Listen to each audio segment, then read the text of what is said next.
نحمده ونصلي ونسلم على حبيبه الكريم أما بعد أعوذ بالله من الشيطان الرجيم بسم الله الرحمن الرحيم ولقد نصركم الله ببدر وأنتم أذلة فاتقوا الله لعلكم تشكرون صدق الله العظيم وصدق رسوله النبي الأمين الكريم ونحن على ذلك لمن الشاهدين والشاكرين والحمد لله رب العالمين. سامعین کرام، السلام علیکم ورحمۃ اللہ تعالی وبرکاتہ. آئیے ہم اور آپ سب سے پہلے مصطفیٰ جان رحمت، سرور کائنات، فخر موجودات، دافع بلا،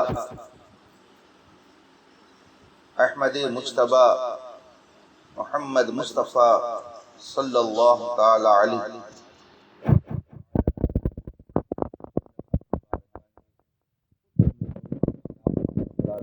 پیش کریں اور پڑھیں. اللہم صلی علی سیدنا و مولانا محمد وعلى آل سيدنا ومولانا محمد صلاة تنجينا بها من جميع الأهوال والآفات وتقضي لنا بها جميع الحاجات وتطهرنا بها من جميع السيئات وترفعنا بها عندك أعلى الدرجات وتبلغنا بها أقصى الغايات من جميع الخيرات في الحياة وبعد الممات إنك على كل شيء قدير. رفیقان محترم، رمضان المبارک کا مقدس مہینہ اپنی رحمتوں سے ہم سب کو مالا مال فرما رہا ہے. یہ باعظمت مہینہ ہے جس کے بارے میں اللہ کے رسول صلی اللہ علیہ وسلم نے ارشاد فرمایا، اس کا پہلا عشرہ رحمت ہے اور دوسرا عشرہ مغفرت ہے اور تیسرا عشرہ جہنم سے نجات کا ہے. یعنی اس مقدس مہینے کا 10 دن نہایت خیر و برکت اور رحمت کا ہوتا ہے. اللہ جل مجدہ اپنے بندوں کو اپنی بے حساب رحمتوں اور برکتوں سے نوازتا ہے اور پھر اس کا دریائے رحمت جوش میں آتا ہے اور وہ اپنے گنہگار مومن بندوں کی مغفرت فرماتا ہے اور آخری عشرے میں جہنم سے نجات کا پروانہ عطا فرماتا ہے. اس بابرکت اور مقدس مہینے میں ہمیں اور آپ کو قرآن کریم کا بغور مطالعہ کرنا چاہیے اور آیات مقدسہ کا ترجمہ اور اس کی تفسیر اور آیات کے شان نزول کو پڑھ کر اپنے ایمان میں تازگی پیدا کرنا چاہیے. آج رمضان المبارک کی 16 تاریخ ہے. کل انشاءاللہ 17 رمضان المبارک کی عظیم الشان تاریخ آنے والی ہے. 17 رمضان المبارک عالم اسلام کے لیے نہایت اہمیت کی حامل تاریخ ہے. اللہ تبارک و تعالی نے اہل اسلام کو اس تاریخ میں جو عظیم الشان فتح و نصرت عطا فرمائی، تاریخ اسے ہمیشہ یاد رکھے گی۔ اسی مقدس تاریخ میں جنگ بدر کا وہ عظیم واقعہ پیش آیا جس میں اسلام کے بڑے بڑے دشمنوں کو جہنم رسید کیا گیا۔ قریش کے وہ بڑے بڑے سردار جو ہمیشہ رسول پاک صلی اللہ علیہ وسلم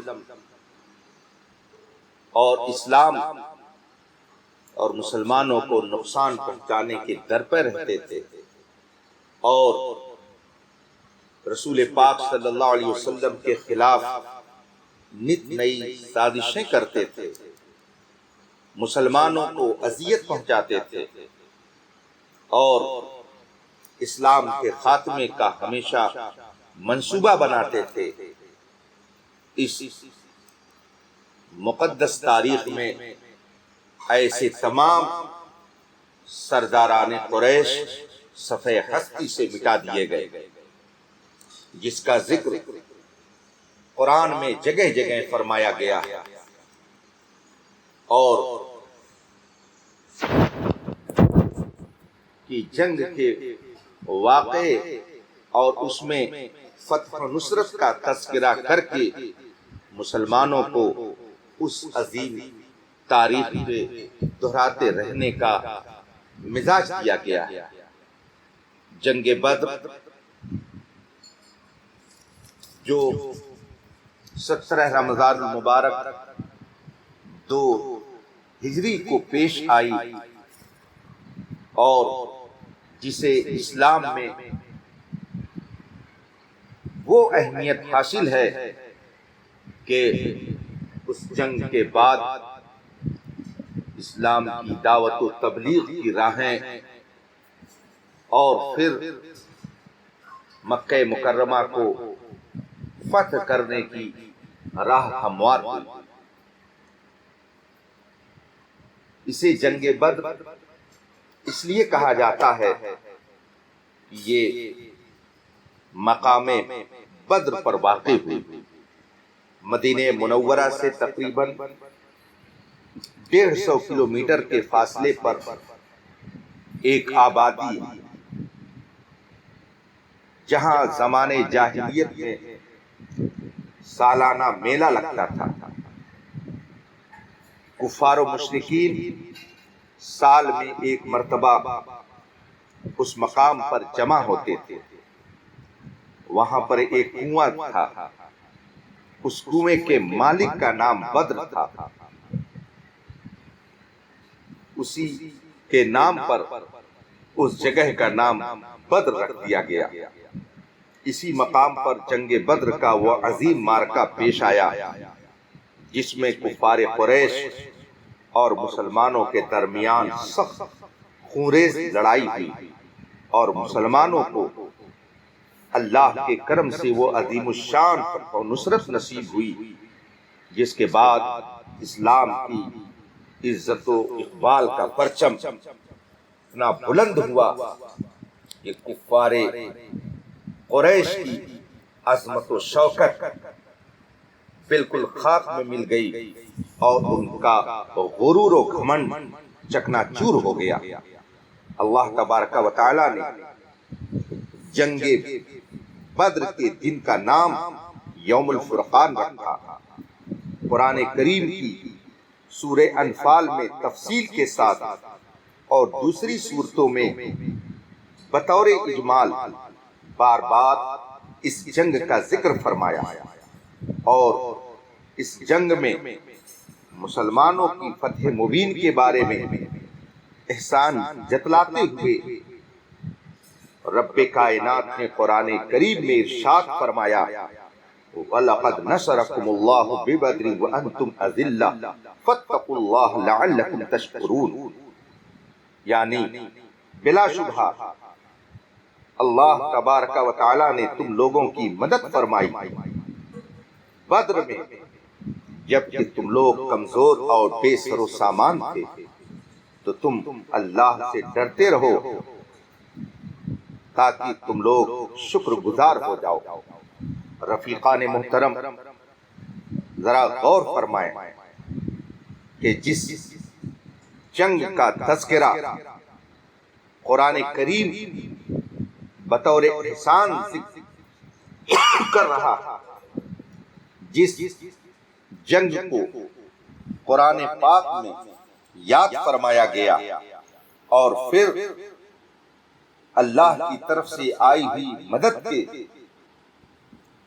احسان کا ذکر فرما کر لوگوں کو اس کا شکر ادا کرنے کے لیے فرمایا جا رہا ہے، وہ کتنی عظیم الشان جنگ ہوگی، آپ خود اس سے اندازہ لگا سکتے ہیں۔ اس جنگ کا پس منظر یہ ہے کہ ابو سفیان جو بعد میں صاحب ایمان ہوئے، جب حالت کفر میں تھے تو اسلام کے خلاف سازش کرنے والوں میں پیش تھے اور اسلام کے خلاف منصوبہ کرنے والی تنظیم کے اہم رکن تھے۔ اتفاق سے یہ ملک شام سے تجارت کر کے مکہ مکرمہ کی طرف واپس ہو رہے تھے۔ رسول پاک صلی اللہ علیہ وسلم کو جب اس کی اطلاع ہوئی کہ ابو سفیان ملک شام سے اپنے تجارتی قافلہ کے ساتھ مدینہ منورہ سے قریب کے راستے سے گزر رہے ہیں، تو رسول پاک صلی اللہ علیہ وسلم نے صحابہ کرام کے ساتھ اس قافلے کا تعاقب فرمایا اور آپ مدینہ منورہ سے روانہ ہو گئے۔ جب مکہ مکرمہ کے کفار، بالخصوص ابو جہل کو یہ خبر ملی تو اس نے قریش کا ایک عظیم لشکر لے کر قافلے کی مدد کے لیے مکہ مکرمہ سے روانگی شروع کر دی اور مکہ مکرمہ سے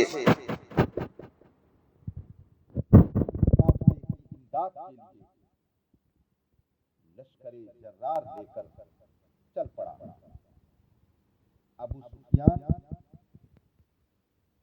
کو کسی طرح یہ خبر ہو گئی کہ رسول پاک صلی اللہ علیہ وسلم نے اپنے صحابہ کے ساتھ قافلے کا تعاقب فرما لیا ہے، تو ابو سفیان نے اپنا اصلی راستہ بدل دیا اور ساحل سمندر کی راہ سے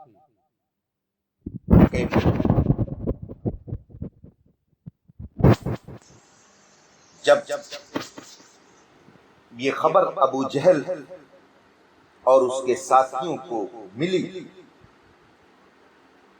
کہ ابو سفیان کا قافلہ مسلمانوں سے بچ کر مکہ مکرمہ کی طرف روانہ ہو گیا ہے، تو اس کے ساتھیوں نے کہا کہ جب قافلہ محفوظ ہو گیا ہے تو ہمیں اب مکہ مکرمہ واپس چلنا چاہیے، لیکن ابو جہل نے انکار کر دیا اور پھر وہ رسول پاک صلی اللہ علیہ وسلم سے جنگ کرنے کی نیت سے بدر کی طرف چل پڑا۔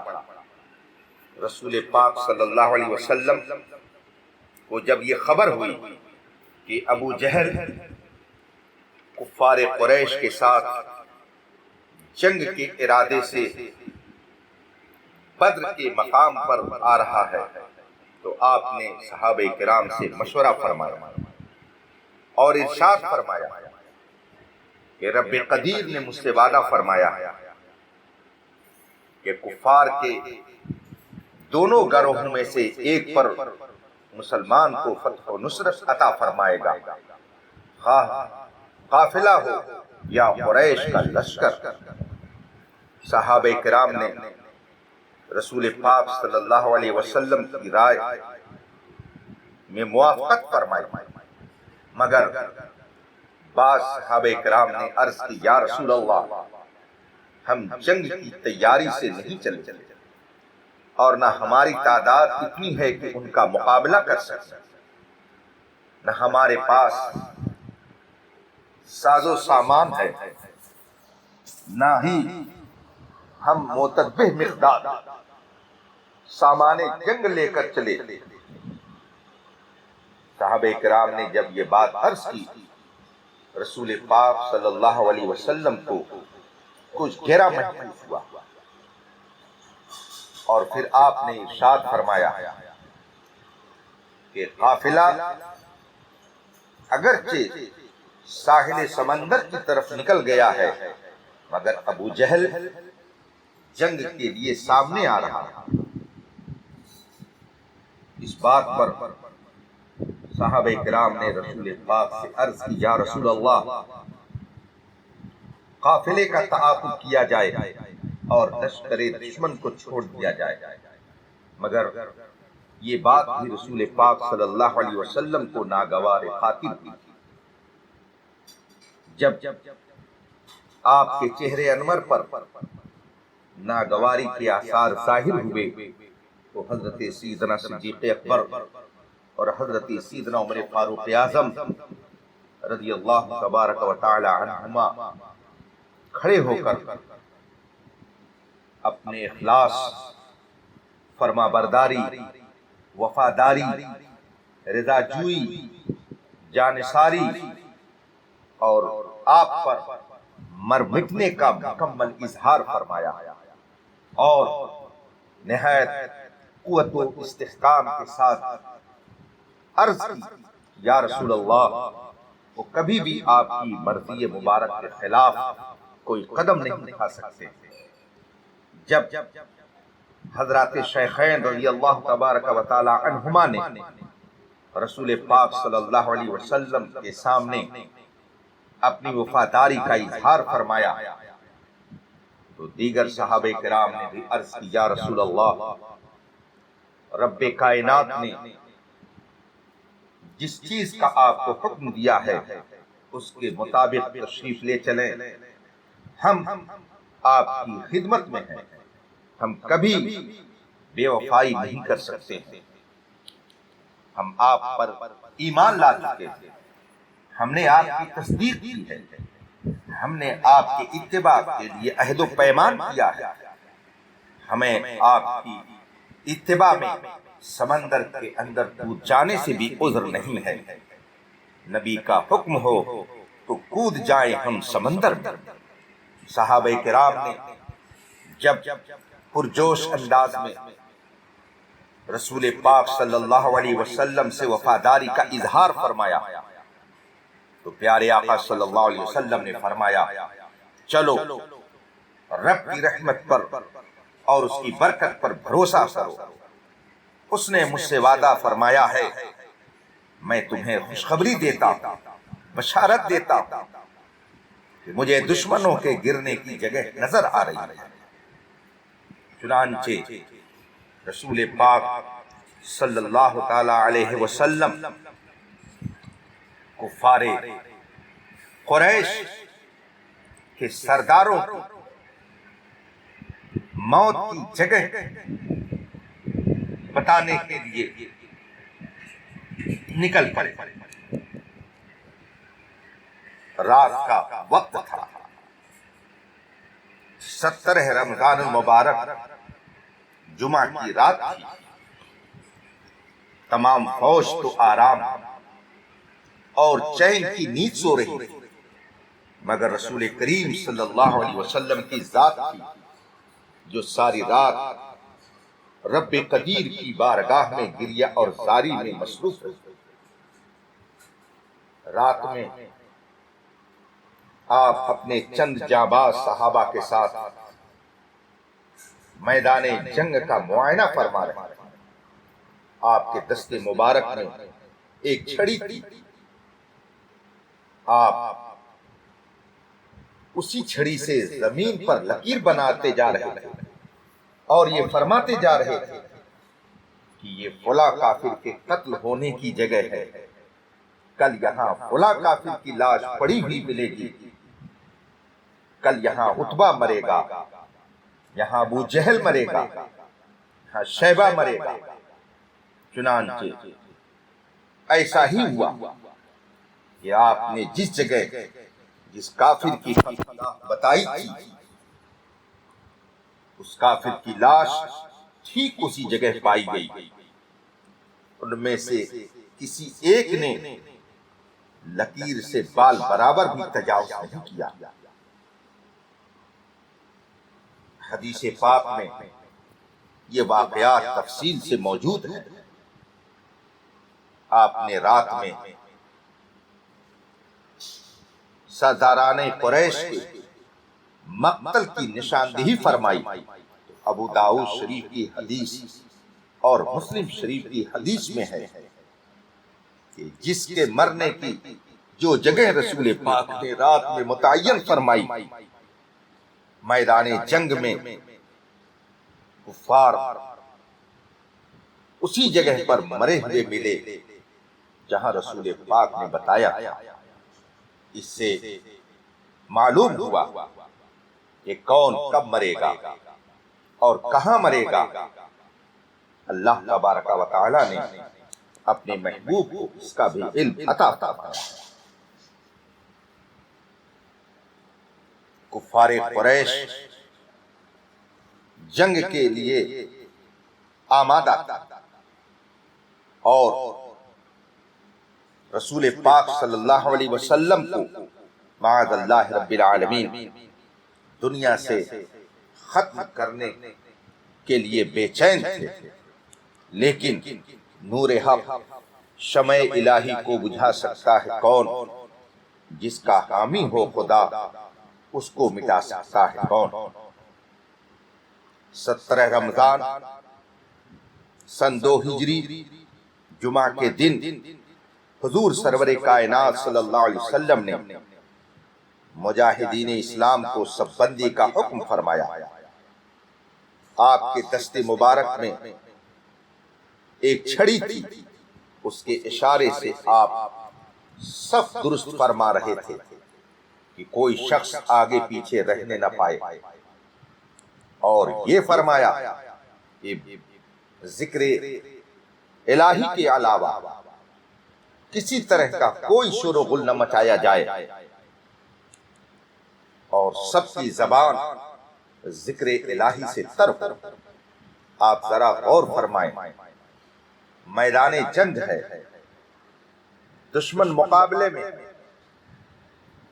مگر اس وقت بھی رسول پاک صلی اللہ علیہ وسلم نے صحابہ کو نصیحت فرمائی تو ذکر الہی تھی، اس لیے کہ قرآن کریم فرماتا ہے الا بذکر اللہ تطمئن القلوب، خبردار دلوں کو ذکر الہی سے ہی اطمینان ملتا۔ دشمن کی فوج ہو، فطری طور پر انسان کو گھبراہٹ محسوس ہوتی ہے، ایسے موقع پر دل کی تسلی کا سامان چاہیے۔ رسول پاک صلی اللہ علیہ وسلم نے صحابہ سے فرمایا ذکر الہی میں مصروف رہنا، خدا تمہاری مدد فرمائے گا۔ چنانچہ ایسا ہی ہوا کہ عین جنگ کے عالم جب کہ رسول پاک صلی اللہ علیہ وسلم دشمن سے مقابلے کے لیے صف آرا تھے اور آپ کے صحابہ میدان جنگ میں تھے، اس نازک گھڑی میں اللہ کے رسول صلی اللہ علیہ وسلم نے رب کی بارگاہ میں یہ دعا کی، مولا تو نے مجھ سے جو وعدہ فرمایا ہے آج اسے پورا فرما دے۔ آپ پر اس قدر رقت طاری تھی کہ جوش گریہ میں چادر مبارک دوش انور سے گر پڑتی۔ آپ کبھی سجدے میں سر رکھ کر دعا مانگتے، الہی اگر یہ چند نفوس ہلاک ہو گئے تو پھر قیامت تک روئے زمین پر تیری عبادت کرنے والے نہ رہیں گے۔ رسول پاک صلی اللہ علیہ وسلم نے صحابہ کرام کو میدان جنگ میں بھیج دیا اور خود ایک چھپر کے نیچے اللہ کی بارگاہ میں دعا میں مصروف ہو گئے۔ آپ کی یہ کیفیت جب حضرت صدیق اکبر رضی اللہ تعالی عنہ نے دیکھی کہ حد درجہ گریہ اور زاری میں مصروف ہے، آپ کو اس طرح بے قرار دیکھ کر حضرت سیدنا صدیق اکبر رضی اللہ تعالی عنہ کے دل کا سکون و قرار بھی جاتا۔ آپ پر رقت طاری ہو گئی۔ آپ نے رسول پاک صلی اللہ علیہ وسلم کی چادر مبارک کو اٹھا کر آپ کے مقدس کندھے پر ڈالا، آپ کا دست مبارک تھام کر پھررائی ہوئی آواز میں بڑے ادب کے ساتھ عرض کیا، حضور آپ اس قدر گریہ اور زاری اب مت کریں، خداوند قدوس ضرور اپنا وعدہ پورا فرمائے گا۔ حضور سرور کونین صلی اللہ علیہ وسلم اپنے یار غار سیدنا صدیق اکبر کی بات کو مان کر دعا ختم کی، مگر آپ کی زبان مبارک پر اس آیت کریمہ کا ورد جاری ہو گیا۔ آپ نے فرمایا، سَيُهْزَمُ الْجَمْعُ وَيُوَلُّونَ الدُّبُرَ، ان قریب کفار کی فوج کو شکست دے دی جائے گی اور وہ پیٹ پھیر کر بھاگ جائیں گے۔ آپ یہ آیت کریمہ بار بار پڑھتے رہے اور صحابہ کرام کو فتح مبین کی بشارت کی طرف اشارہ فرماتے رہے۔ رفیقان محترم، اس جنگ میں بڑے بڑے کفار قریش مارے گئے۔ عتبہ بن ربیعہ، شیبہ بن ربیعہ،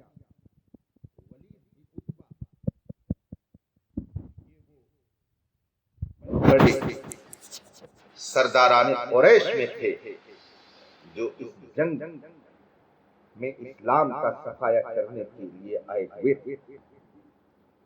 جب یہ میدان میں آئے تو ان کے مقابلے کے لیے اسلامی صف سے حضرت عوف، حضرت معاذ اور عبداللہ ابن رواحہ رضی اللہ تعالی عنہ مقابلے کو نکلے۔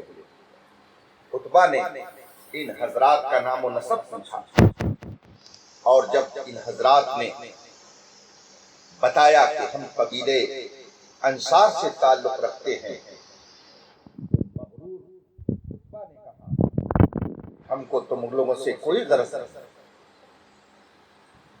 اور بہت ہی تکبر بھرے انداز میں شور مچا کر کہا، اے محمد، یہ لوگ ہمارے مقابلے کے نہیں ہیں،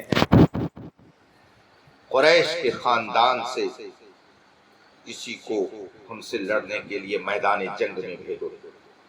رسول پاک صلی اللہ علیہ وسلم نے حضرت سیدنا حمزہ مولا کائنات شیر خدا، حضرت علی رضی اللہ تعالی عنہ اور حضرت عبیدہ رضی اللہ تعالی عنہ کو حکم دیا، چنانچہ یہ تینوں بہادران اسلام میدان جنگ میں نکلے۔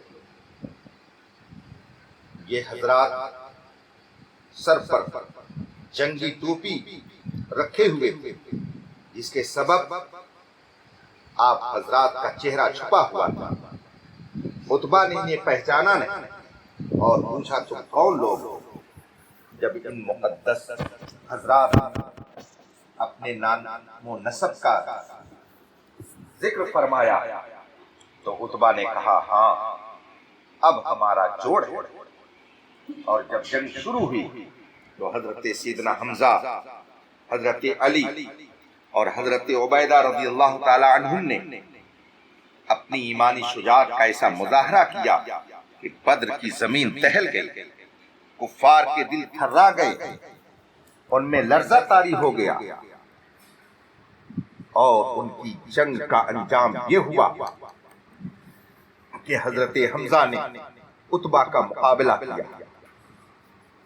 دونوں انتہائی بہادری کے ساتھ لڑتے رہے، مگر حضرت سیدنا امیر حمزہ رضی اللہ تعالی عنہ نے اپنی تلوار کے ذریعہ عتبہ پر ایسا وار کیا کہ اس کو جہنم رسید کر دیا۔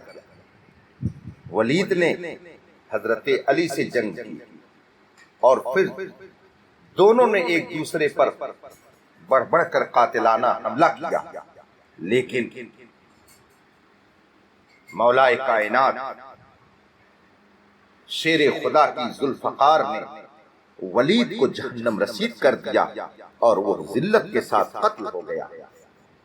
عتبہ کے بھائی شیبہ نے حضرت عبیدہ رضی اللہ تعالی عنہ کو اس طرح سے زخمی کر دیا کہ وہ زخموں کی تاب نہ لا کر زمین پر بیٹھ گئے۔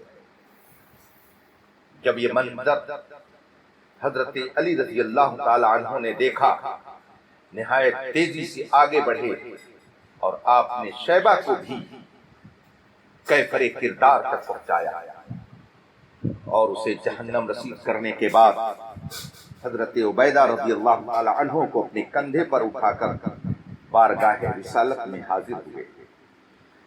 حضرت عبیدہ رضی اللہ تعالی عنہ کی پنڈلی ٹوٹ کر چور چور ہو چکی تھی، نلی کا دودہ بہ رہا تھا۔ اس حالت میں عرض کی یا رسول اللہ کیا میں شہادت سے محروم رہا؟ رسول پاک صلی اللہ علیہ وسلم نے فرمایا نہیں، ہرگز نہیں، بلکہ تم شہادت سے سرفراز ہو گئے۔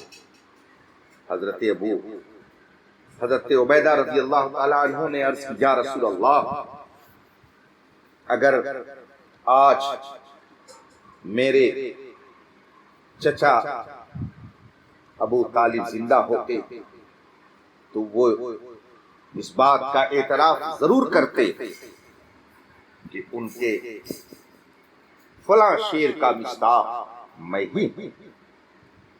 رفیقان محترم، اسی جنگ میں ابو جہل جیسا فرعون وقت نہایت ذلت و رسوائی کے ساتھ مارا گیا۔ چنانچہ حضرت سیدنا عبد الرحمن ابن عوف رضی اللہ تعالی عنہ کا بیان ہے کہ میں میدان جنگ میں تھا، میرے دائیں بائیں دو نوعمر لڑکے کھڑے تھے۔ ایک نے چپکے سے پوچھا کہ ابو جہل کو پہچانتے ہیں؟ میں نے کہا ہاں۔ کیا بات، تم ابو جہل کو کیا کرو گے؟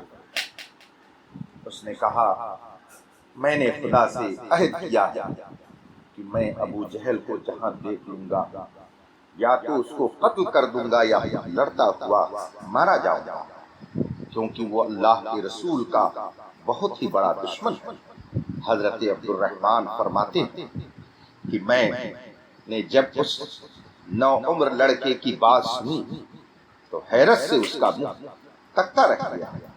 دوسرے نوجوان نے بھی مجھ سے یہی کہا۔ اسی درمیان ابو جہل تلوار گھماتا ہوا سامنے آیا۔ میں نے اشارہ سے بتا دیا کہ ابو جہل یہی ہے۔ بس پھر کیا تھا، یہ دونوں نوعمر لڑکے تلواریں لے کر اس پر اس طرح چپٹے جس طرح باز شکار پر چپٹتا۔ دونوں نے اپنی تلواروں سے مار مار کر ابو جہل کو زمین پر ڈھیر کر دیا۔ یہ دونوں مقدس نوجوان حضرت معوذ اور حضرت معاذ رضی اللہ تعالی عنہما کے نام سے جانے جانتے ہیں، جو افرا کے بیٹے تھے۔ ابو جہل کے بیٹے اکرمہ نے اپنے باپ کے قاتل حضرت معاذ پر حملہ کیا اور پیچھے سے ان کے بائیں شانہ پر تلوار ماری، جس سے ان کا بازو کٹ گیا، لیکن تھوڑا سا چمڑا باقی رہ گیا، ہاتھ لٹکنے لگا۔ حضرت معاذ نے اکرمہ کا پیچھا کیا اور دور تک دوڑایا، مگر اکرمہ بھاگ کر نکل گیا۔ حضرت معاذ رضی اللہ تعالی عنہ کہ جسمانی حالت ایسی تھی، مگر پھر بھی آپ شوق شہادت میں لڑتے رہے۔ کٹے ہوئے بازو سے جنگ کرنے میں زحمت ہو رہی تھی، تو آپ نے اپنے کٹے ہوئے بازو کو پاؤں سے دبا کر زور سے کھینچا کہ وہ جسم سے الگ ہو گیا۔ اللہ اکبر۔ حضرت عبداللہ ابن مسعود رضی اللہ تعالی عنہ بھی اس جنگ میں شریک تھے۔ آپ گرے ہوئے ابو جہل کے پاس سے گزرے، دیکھا تو ابھی اس میں کچھ زندگی کی رمق باقی تھی۔ آپ نے اس کی گردن کو اپنے پاؤں سے روت کر فرمایا، تو ہی ابو جہل ہے؟ بتا آج تجھے اللہ نے کیسا ذلیل اور رسوا کیا۔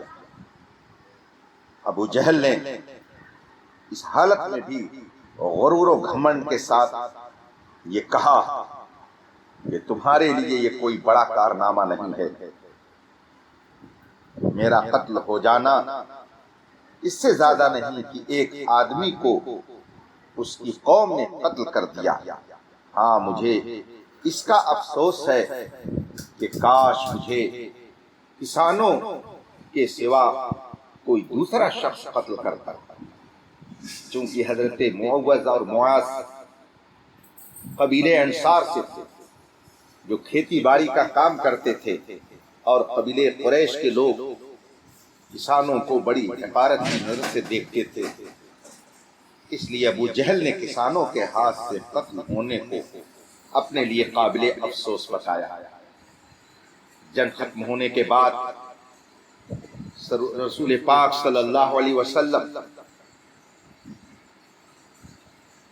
حضرت عبداللہ ابن مسعود کو ساتھ لے کر جب ابو جہل کی لاش کے پاس سے گزرے تو اس کی لاش کی طرف اشارہ کر کے فرمایا، ابو جہل اس زمانے کا فرعون۔ حضرت عبداللہ ابن مسعود نے ابو جہل کا سر کاٹ کر تاجدار دو عالم صلی اللہ علیہ وسلم کے قدموں میں ڈال دیا۔ اس سے پتہ چلا کہ بڑے سے بڑا دشمن بھی اسلام کے سامنے ذلیل و رسوا ہو کر رکھتا ہے۔ جنگ بدر میں اللہ تبارک و تعالی نے مسلمانوں کی مدد کے لیے آسمان سے فرشتوں کا لشکر اتارا۔ پہلے 1000 فرشتے آئے، پھر 3000 فرشتے اور بھیجے گئے۔ اس طرح 5000 فرشتوں کے ذریعہ اللہ تبارک و تعالی نے مسلمانوں کی مدد فرمائی۔ اس جنگ میں جب گھمسان کا رن شروع ہوا تو فرشتے کسی کو نظر نہیں آتے تھے، مگر ان کی حرب و ضرب کے اثرات ساتھ دکھتے تھے۔ بعض کافروں کی ناک، کسی کا منہ اور کسی کے جسم پر کوڑوں کی مار کا نشان ہوتا تھا، کسی کا سر بغیر تلوار مارے کٹا ہوا دکھتا تھا۔ یہ آسمان سے آنے والے فرشتوں کی فوج کے کارنامے تھے۔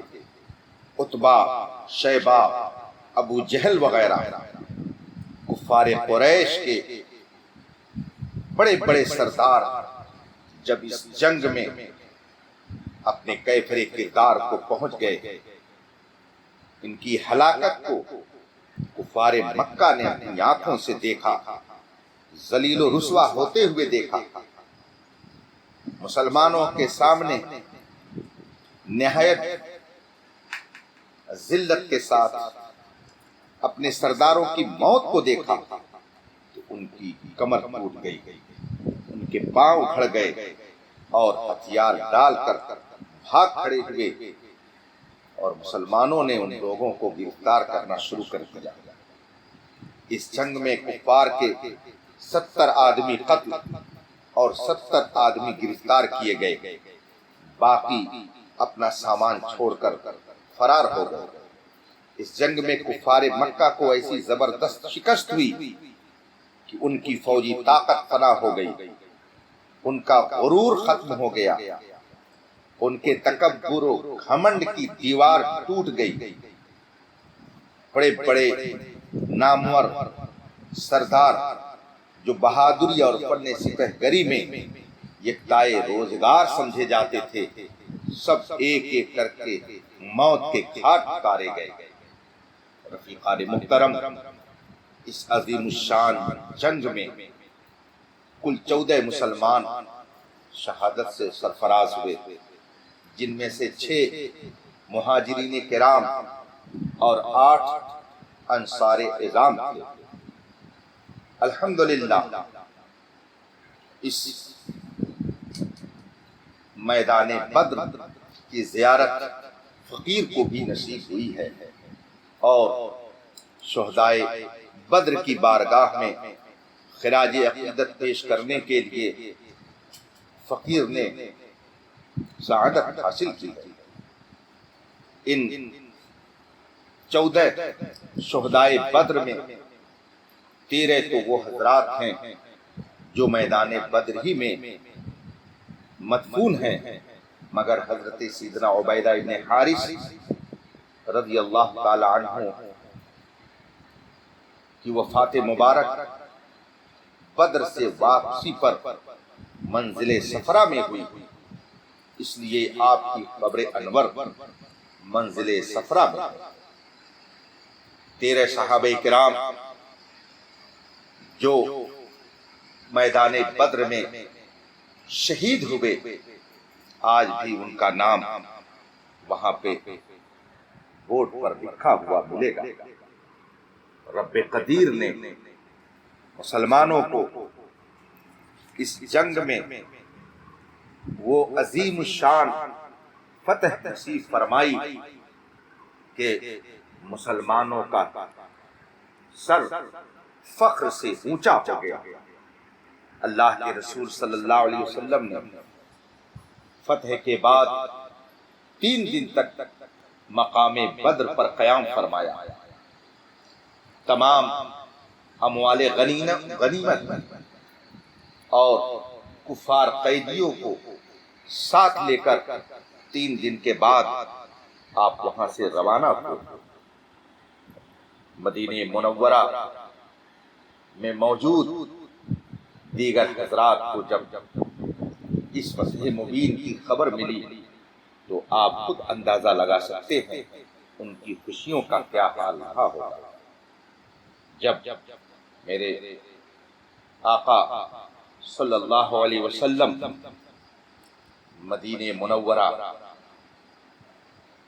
کے لیے روانہ ہوئے اور مقام روحہ پر پہنچے تو صحابہ کرام نے آگے بڑھ کر مقام روحہ ہی پر آپ کا پرجوش استقبال فرمایا اور جنگ کی کامیابی کی مبارکبادی پیش کی۔